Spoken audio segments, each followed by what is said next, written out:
WhatsApp guys, এখনো পর্যন্ত আমরা কিছু হোটেল খুঁজে পাইনি খাওয়ার জন্য। খুব জোরে খিদে পেয়ে গেছে। বাসারের মুখটা দেখো কেমন হয়ে গেছে। আমাকে ভুক লাগি হ্যাঁ খানে কো দে দো। বাসার বিরিয়ানি আনতে গেছে, দেখো বিরিয়ানিটা নিয়ে আসবে, তারপরে খাওয়া দাওয়া হবে। খুব জোরে খিদে পেয়ে গেছে, এখানে বিরিয়ানি নিয়ে চলে এসেছি। 220 টাকা করে দাম। আমি তাই জন্য বলছি যে তো পার্কের ভেতরে বিরিয়ানি নিতে আসবে না। যদিও বিরিয়ানি খাওয়ার ইচ্ছা থাকে বাইরের দিকে আসবে, নাহলে এখানে নাস্তা করে নেবে হালকা করে। আমাদের খুব জোরে খিদে লেগেছে, আমরা বিরিয়ানি নিয়ে ফেলছি ঢুকলে, কিছু করার নেই। শুরু করা হোক।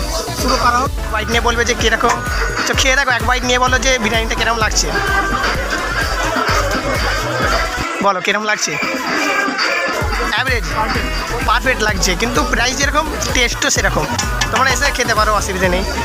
তো এখানে আমি বাংলা গ্রামে চলে এসেছি। তোমরা যদি বাংলাকে ভালোবেসে থাকো তাহলে তোমরা এখানে আসতে পারো। মানে বেঙ্গলি সব কালচার আছে, সব রকম। ওইটা রথ বলা হয়। তারপরে এখানে দেখো বাঙালি সব কালচার এখানটাই আছে। তোমরা যদি বাংলাকে ভালোবেসে থাকো তোমরা আসতে পারো, আর যদি নাও ভালোবেসে থাকো তাও আসতে পারো। কেন এইচো যেগুলো আসতে পারো, আসতে পারো তোমরা চাইলে। আমাদের গরম হচ্ছিল বলে আমরা সব জ্যাকেট খুলে দিয়েছি, সব বাসারও জ্যাকেট খুলে দিয়েছে। তো গ্রাম বাংলায় ঢুকেছি, প্রচণ্ড ঠান্ডা আছে এখানে, খুব মজাও লাগছে, আর প্রচণ্ড ভিড়ও হয়েছে এখানে। দেখো বাংলা কালচার কত সুন্দর, পুরো পুরো বাংলা গ্রাম তৈরি করেছে একটা। এই দেখো এখানে একটা গরুর গাড়ি, এটা কি গরুর গাড়ি বলে? গরুর গাড়ি, গরুর গাড়ি। এখানে দেখো কত সুন্দরভাবে তৈরি করেছে। বাংলা কালচারটা সত্যি খুব ভালো, ঠান্ডা প্রকৃতির সাথে হচ্ছে কি বলে কালচার, গোয়েলে ঘর। এটাকে গোয়েলে ঘর বলে। আর বাঙালি কালচার পুরো প্রকৃতির সাথে মিশে আছে। চলো দেখো পুরো একটা গ্রাম তৈরি করেছে, বাংলা গ্রাম, বাংলা গ্রাম বাংলা। এখানে প্রচণ্ড মানে ভালো লাগছে, ঠান্ডা গ্রাম বাংলা, সত্যি খুবই ভালো লাগছে। আর এইখানটায় এসে যে একটা প্রকৃতির সাথে মিশে আছে, প্রকৃতির ব্যবস্থাগুলো সব দেখতে পাচ্ছি। আমরা ওইখানে যাবো বললাম, ওইখানটায় যাবো, আগে এই দিকটা ঘুরে দেখানো যাবে। পাঠশালা আছে, এইটাকে বলা হয় আমাদের বাঙালি পাঠশালা, যেটা ওল্ড, এখন নিউ হয়ে গেছে সব। এখন সব জায়গায় একটা কোচিং সিস্টেম হয়ে গেছে। পাঠশালা একে বলেছে। তোমরা যদি পড়াশোনা করতে যাও তো এখানে চলে আসতে পারো। হ্যাঁ, এখানে চলে আসতে পারো। বাজারে চলে এসেছি, বাংলার বাজারে, যেকে বলা হয় ওল্ড বাজার। ওল্ড বাজার তোমরা দেখে নাও, একটু ওল্ড বাজার দেখাও তো একটু, একে বলে গাইড করো কীভাবে। ভেঙে দিয়েছি,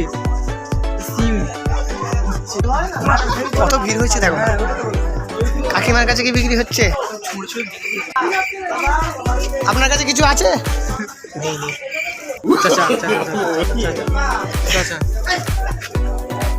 চাচা খবর ভালো তো সব? এই চাচার হাতে কিছু নেই।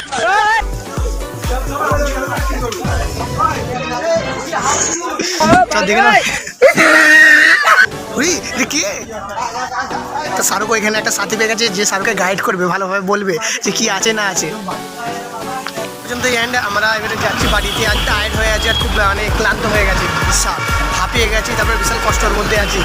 এই যে কিছু জায়গায় যাওয়ার আগে না আগে থাকতে ফেসলা করে নিতে হয় যে আমরা পারবো তো, এখানে পাচ্ছি না।